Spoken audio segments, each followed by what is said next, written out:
शिकायत दर्ज करते हैं और उनकी समस्या का समाधान उस निश्चित से होता है। उसका रिव्यू किया, उसमें बहुत महत्वपूर्ण फीडबैक के रूप में और सुझाव के रूप में भी बातें सभी जो आई हैं वो उस पर भी हम काम कर रहे हैं। दूसरे आज दो विषयों पर, एक तो कोविड की सारी सिचुएशन, उस पर पर्टिकुलरली जो 16 तारीख से वैक्सीन शुरू हो रही है पूरे हमारे देश में और उसमें हिमाचल प्रदेश में भी हो रही है।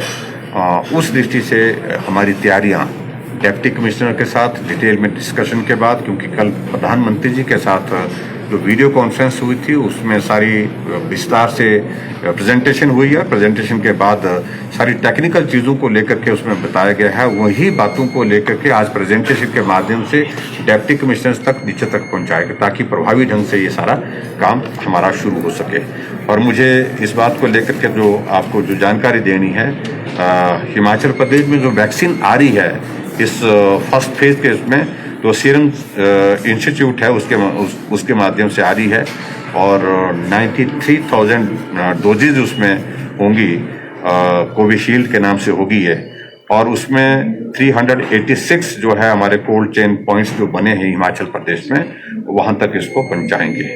और अभी इसमें स्टेट लेवल का जो हमारा सेंटर है इसका वैक्सीन का, वो शिमला है, 2 रीजनल मंडी और धर्मशाला है और वहाँ पर इसको पहुँचाने का इंतज़ाम करेंगे। और 46 सेशन जो है उसमें सेशन साइट्स जो है उसमें हमने प्लान की है। ये मोटी मोटी जानकारी मैं आपको दे रहा हूँ, लेकिन हिमाचल प्रदेश में सबसे पहले और पूरे देश भर में ये तय किया इस प्रोटोकॉल के तहत जो फर्स्ट फेज में एक तो ये वैक्सीन जो आ रही है ये फ्री ऑफ कॉस्ट आ रही है। दूसरी बात, उसके लिए मैं आदरणीय प्रधानमंत्री जी का हृदय से आभार व्यक्त करता हूँ। और दूसरे, ये वैक्सीन जिनको पहले फेज में लगनी है उसमें हमारे हेल्थ केयर वर्कर्स और फ्रंट लाइन वर्कर्स हैं, उनको ये लगनी है। उस दृष्टि से हमारी तैयारियां पूरी तरह से हैं और मैं उम्मीद करता हूं कि इस वैक्सीन के आने के बाद जहां लोगों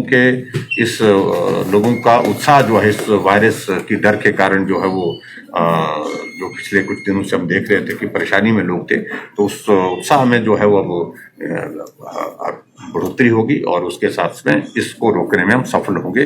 जहां तक हिमाचल प्रदेश में हम देख रहे हैं पिछले कुछ दिनों से बहुत शार्प डिक्लाइन हमारे कोविड के नंबर्स पे आए हैं और डेथ में भी 1 डेथ 2 डेथ इस प्रकार से आ रही है। डेथ तो एक भी दुखद होती है, मैं इस बात से सहमत हूँ, लेकिन काफी कंट्रोल आया है और मैं उम्मीद करता हूँ आने वाले समय में बहुत तेजी से हमारा ये नंबर ऐसे भी कम आ रहा है और खासतौर से ये वैक्सीन आने के बाद बिल्कुल समाप्त हो जाएगा, ऐसी मैं उम्मीद करता हूँ। सर, जो हिमाचल प्रदेश का नंबर है 1,35,000 जो डोजेस मिलने हैं वो फर्स्ट फेज के 1 गो में मिलने हैं क्या, किस तरह से, या स्टेजेस में हिमाचल? नहीं, स्टेजेस में, फेजेस में मिलेंगे, क्योंकि उसकी उपलब्धता जिस प्रकार से हमको आती रहेगी उसी प्रकार से हम उसको प्लान करते रहेंगे। और इसके साथ आज हमने एक और भी विषय पर हमने डिप्टी कमिश्नर के साथ की, बर्ड फ्लू पर। उसमें भी मैं देख रहा हूँ कि पिछले 3 दिनों 4 दिनों से लगातार नंबर जो है उसमें भी कम होता जा रहा है।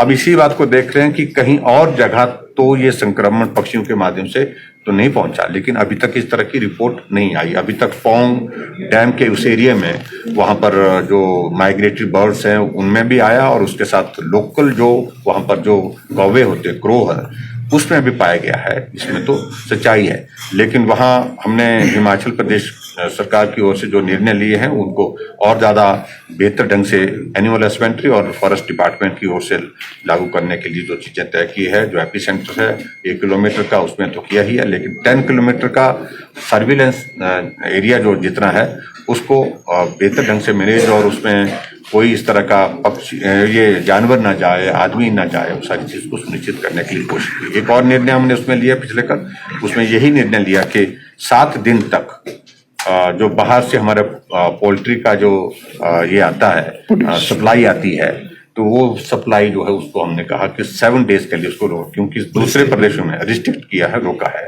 7 डेज के लिए सिर्फ।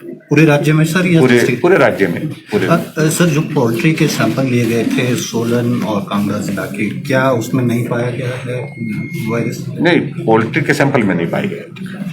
Thank you thank you